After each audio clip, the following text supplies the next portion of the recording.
From the time that they pronounced me dead was a good 45 minutes. They cut my clothes and then they paddled my heart, 'cause my heart had stopped. And I could see people screaming and crying, but I didn't realise that was actually my physical body because I was somewhere else. The only thing that I could feel, if you could imagine, absolute love and peace. There wasn't anything else to be felt. I was greeted by people I'd known in the past. I'm back home again. Incredibly safe and felt at home. Welcome to Round Trip Death, everybody. I'm so grateful and happy that everything is finally working technology-wise. I've got Deborah Hanie with me here. Deb, how are you? Hi, I'm good after all the shenanigans of getting this going. If listeners only knew what we have been through for the last 45 minutes, trying to make technology work, but it's working and that's all that matters. So anyway, welcome to the show. Thank you. Sorry for the rough beginning. No worries. Learn something new every time you do that. Hey, I don't know if I warned you, but before we jump into your near-death experience and all the other wonderful things that we're going to learn from you, would you mind taking just 1 minute and letting our listeners get to know you so they know who Deb is? Just tell us a little bit about who you are. I guess I'll start with this. I'm a first-generation American. My parents were immigrants from Germany. My mom is Gypsy. My dad is German. And in my mom's family, some of these spiritual things have been passed down from generation to generation.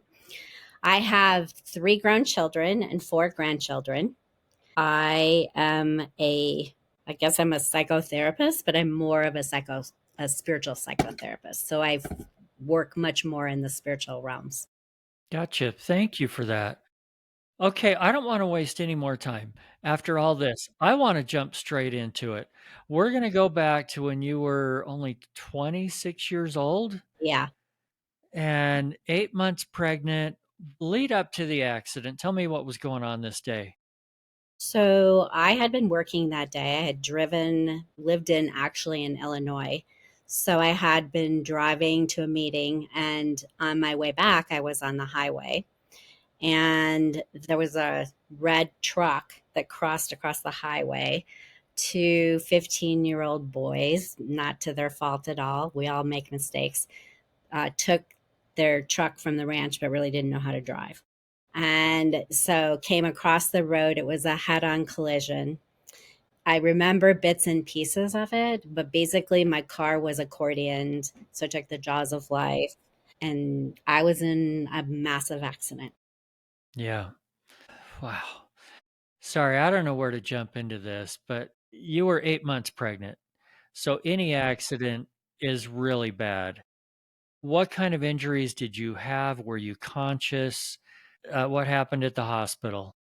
So it already started actually at the scene. And I remember just, there were miracles, like there were small miracles. One was there was a paramedic who was on his way to work who was actually behind me, which expedited the ambulance getting there, except they still had to cut me out of the car. And there was a French woman who was out in her land who happened to be not that far away. And I just remember screaming and saying, I'm going to have this baby, because I was out of my mind, to be quite honest. And then I sort of passed out. The next thing that I remember is the ambulance was there, and I was in the ambulance, and I remember hearing them say, as they were calling into the hospital, we don't know what to give her, we're losing her. And that's all I remember. Right. Before I went to the beyond. Let's talk about the went.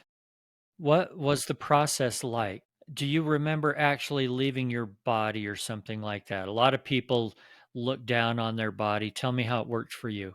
When I left my body, it was more, I didn't look back. That would be so me. I didn't look down at my body. I looked the other way. And I just remember being pulled into the, like, some people will say it's a tunnel. There isn't really a word for it. You're pulled into a portal. That's probably what I would say. Pulled into a portal. And the next thing that I knew, I was in, Stan Grof would call the void. So Stan Grof would say, like, we experience God in one of two ways, either people going into the light or people going into something called the void, where there's nothing but everything, but it's dark. And that's where I was, in that space.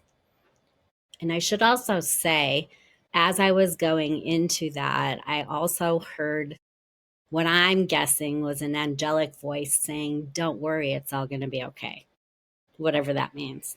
So when I got to this void, this place, there were voices that were talking to me, very gentle. And I think what I remember most that will never, ever leave me is this sense of peace that passes all understanding. There's absolutely no negative emotions, just pure love and pure peace, to the point that I honestly did not even remember who I was. So these beings were saying, welcome back. We're so happy you're home. Isn't it beautiful here? And isn't it wonderful here? And all of those things. And then they said the rocketing thing, which was, and you know you have a baby. And I said, I have no idea what you're talking about. What are you talking about? And they're saying, well, you're 8 months pregnant. If you choose to stay, your baby, they will take your baby. Hopefully your baby will survive, will be raised then by your husband and whoever, who knows down the road. So they were sort of like letting me know what the outcome was going to be. And they said, but you can go back if you want to. And it was like, it truly was in that moment sort of this, I don't know what to do, until like somehow my wits came about me and I thought, I can't leave my baby for someone else to raise my baby. And as soon as I thought that, that's when the spiral back down happened.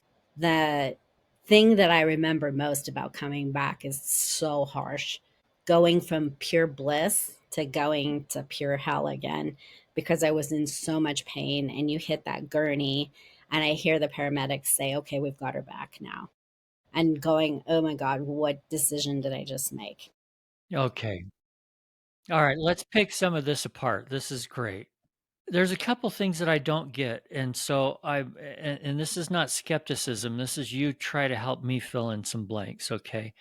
And one of them is you don't see anything. You said it was dark, but a being that talked to you said, "Isn't it beautiful here?" How does that work? It's a great question.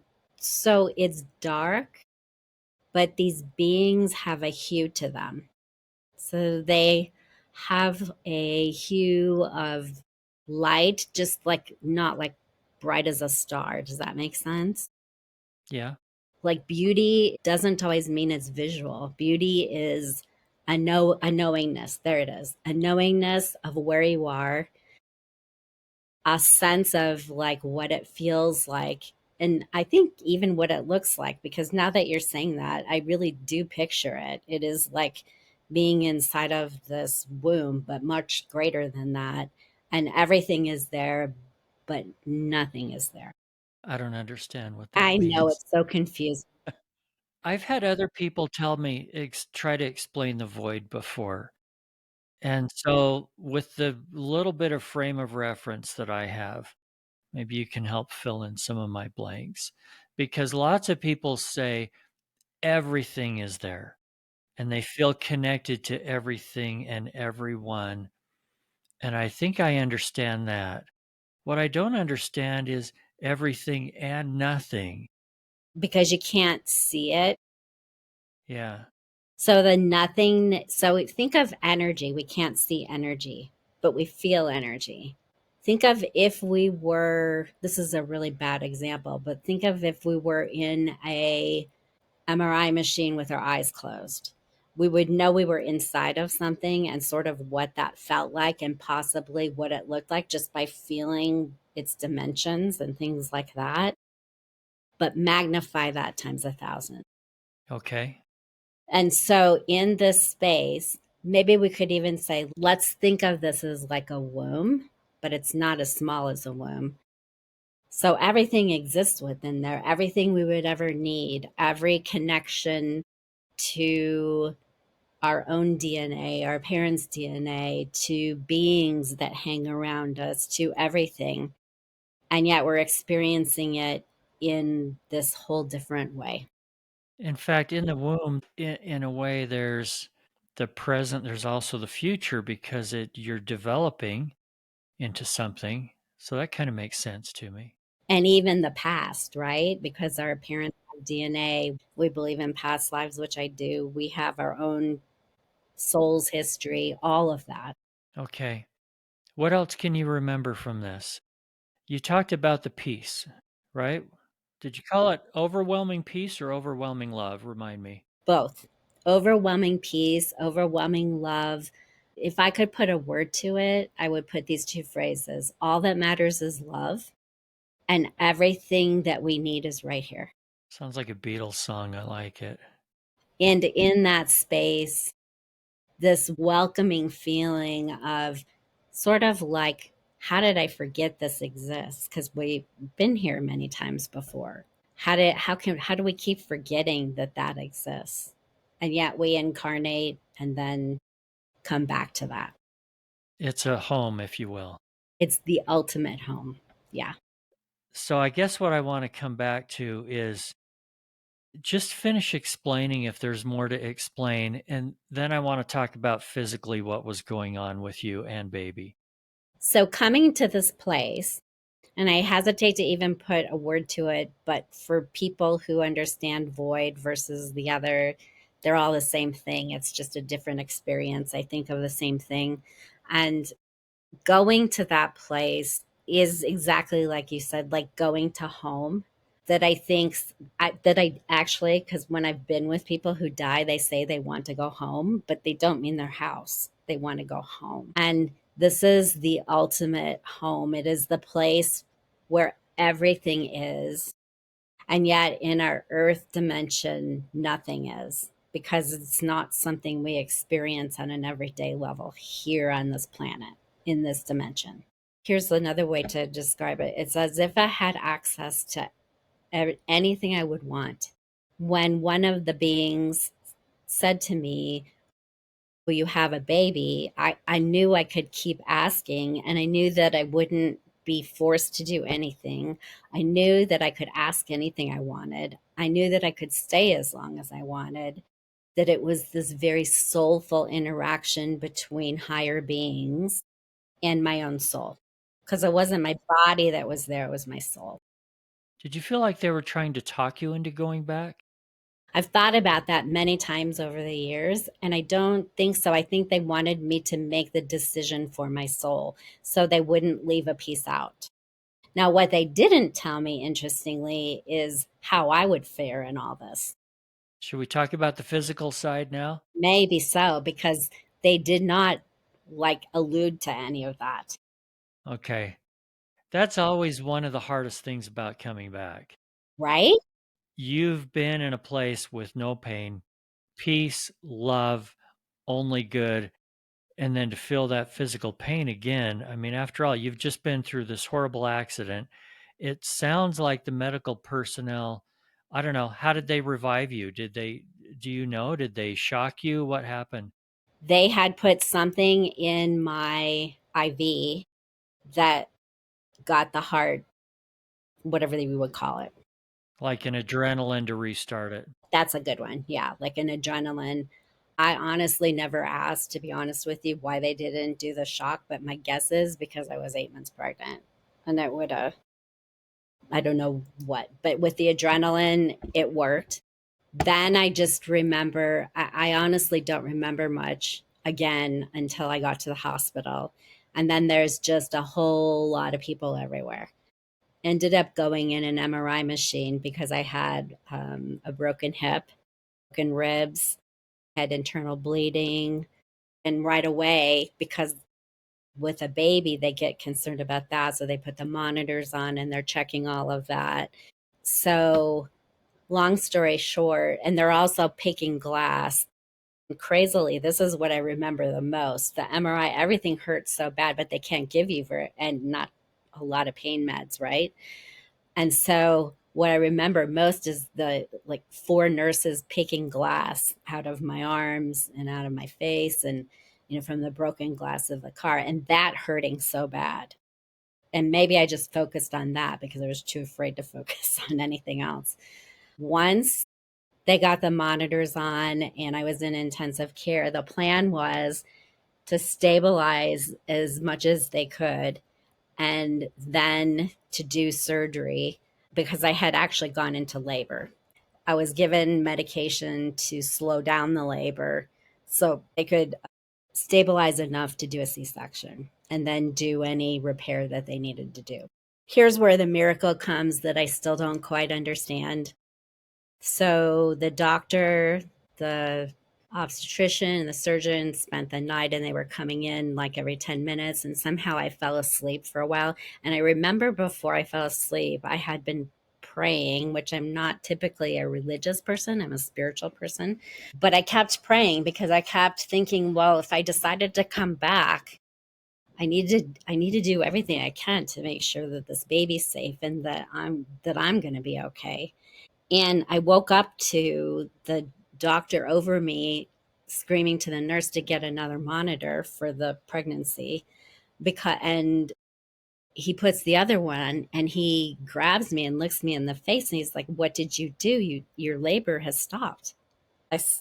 I don't know. I don't know. He said, "I can't believe this because we were ready to do surgery in the morning and your labor has stopped. So we're just going to watch you really close now." So I had been vomiting, not to be really gross, but I've been vomiting. When you internal bleed, you vomit a lot of black. So they had done another MRI to check all of that and had decided that they really didn't want to do the surgery for that and wait and see. I ended up going 2 days past my due date in the most miserable way, I will say that. But in the hospital most of the time. At the very end, they would let me come home, but I would have to go to the doctor every day. And then my baby was born. Wow. How long were you in the hospital? Couple weeks. Did you have other broken bones besides what you mentioned? My hip was broken and my pelvis was cracked. As anyone who's broken their ribs before, it's so painful. And what I remember most is at that point in time, he was already head down. It was my son, and he was already head down, but he would kick as he got more energized, he would kick. So I sat or slept all the time with my hand tucked under my ribs to protect my ribs because every time he kicked, oh my gosh, I just about came through the roof. I don't think I've ever talked to anyone before that's had broken ribs while they were pregnant. That's a whole new level of pain right there. Yeah, it's really painful. And was baby okay when he was born? So he was healthy. Here's what I would say. He was physically healthy. Here's what was really interesting for anyone who doesn't think that when we're in utero, we don't hold memory. That's so false. He was a baby who was very, very attached to me, and he would get upset really easily. When he was a baby, and I didn't catch it right away, but when he was a baby and ambulance or sirens would go by, he would just start shaking as if he were in a trauma response. When he was 2, I think I finally figured it out enough that because he was constantly doing this. And then as he got older, he would hold his ears and just shake and shake and shake like he was in a trauma response. And so I took him to an energy worker to help clear some of that because he shouldn't carry that. Wow, we don't think about those kinds of things. You talked about, I think you used the term spiraling when you came back down into your body. Explain Mhm. that a little bit more. If the going to was like just gently being pulled up into this place, the coming away from it was leaving that place slowly. But then, like if you're coming down a fast slide and then bam, that's what that felt like. So going from that to the gurney. And you keep smacking your hands. So was it kind of like a smack back in your body, slam in your body? How would you describe it? What I remember most is like slam back in my body and feeling that hard gurney because the gurneys and ambulances, because of what was happening and how I was strapped and everything. It was a hard gurney. And I remember just feeling so uncomfortable. Tell me what you learned from all this. How did it change your life? Radically. Wow, there's so many ways it changed my life. I always speak my truth about what it was like for me. I'm not saying that it's like this for I know many people have had near death experiences and just felt glorious and all of that. For me that was not the case. In all honesty, I hit a deep depression. Having a baby and being in so much pain, it made me really go to that place of like, I don't know if I like this earth. I don't know if I like this. However, that being said, when I had my second child, we moved to Colorado. And that is truly when the magic started happening. And I truly believe it all came from this. I feel like the near death experience was a part of my journey. It was supposed to be.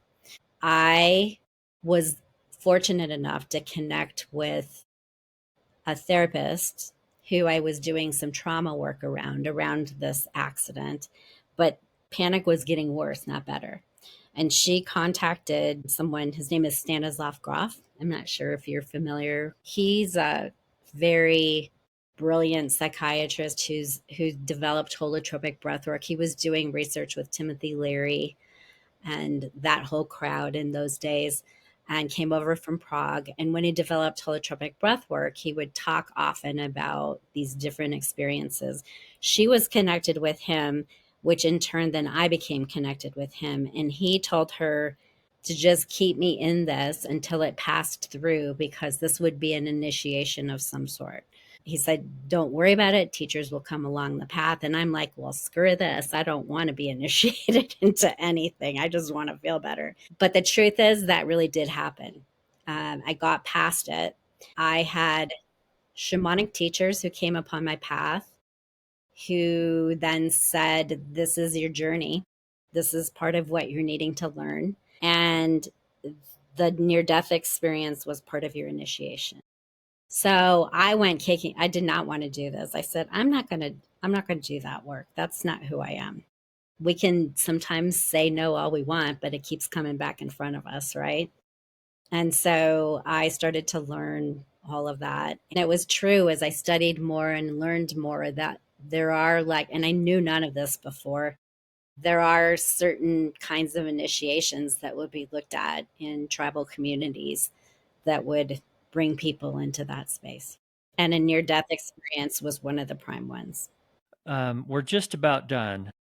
But before I ask the last couple of questions, was there anything else on this whole journey that you wanted to fill in for us? It's not about me, but it's about my son. Because my son, who was born in this, I sometimes think he was supposed to. He ended up spending much of his time in Nepal and India and Tibet.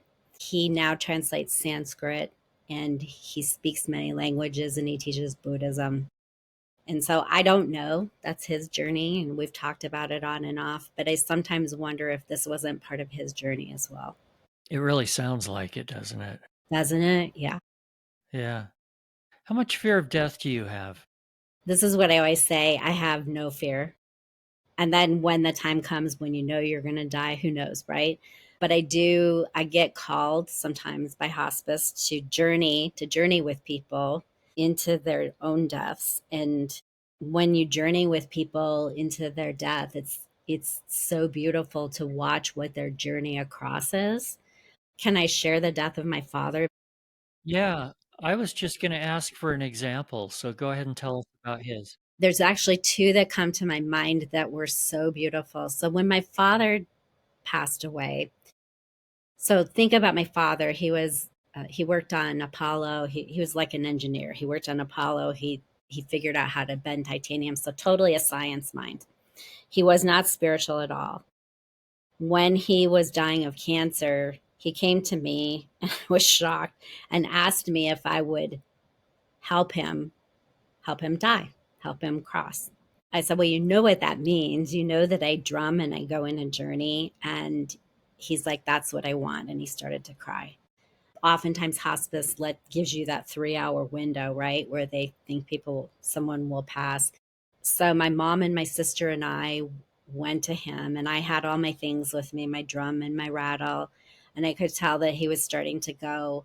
So when someone journeys for someone when they're dying, you actually go with their soul. You actually help their soul leave, and you actually get to see what happens at that very beginning. It's not always like horrendous, like the bad things that I went through. The first thing that happened was, and this was in a a hospice facility, not a hospital. There were many people down the hall and all of that. And when his breathing started to really change, then I saw a whole line of elephants come walking towards him. Or anyone listening should know that he did love elephants, and I have a love of elephants too, but I've never seen them in a journey. And there was a whole row of them, I don't know, maybe 20. They came towards him and they started to circle his bed, just circle and circle and circle and circle. And then they stopped, and the biggest one took his trunk and lifted his soul onto his back, turned around and started to walk towards the light. So there was this beautiful light of the very far away, but it was there. The second elephant behind him said, "You can come to the edge, but you can't cross through." Speaking to you, not him. Me. And I said, okay. So I rode on that elephant's back, and then there was a whole row behind that. We got to the edge of the light. They all stopped, and the elephant that I was on said, you have to get off now. And so I did. And only like through talking to my mom and my sister who were right there, because I'm in a journey. As soon as I got off the elephants walked into the light, and they lined up in a straight line, like looking at us. It was at that moment that my dad took his last breath. And at that exact moment, all the elephants raised their trunks. And there was this incredible bright light, like it consumed everything in the room, and trumpeted to the point that, and this is truth, half of that hall woke up weeping because it was nighttime. It was 3 a.m. Two of the nurses came running into the room wondering what was happening, and they were sobbing. It was so beautiful. That's a beautiful story. Thank you for sharing. And my father had a tortured life. So for me, that was so beautiful, because he had been in Siberian prison camps and, survived quite a bit. So then I thought, and I had already sat for other people, but I began to think, this is what's so important for our loved ones to know, like what was it like for them. So I had gotten a call from hospice that there was a Native American man, and in the Native American tradition, this is the way it would go anyway, is to drum for that person and go with them. And I happened at the time to be in Hawaii facilitating a retreat.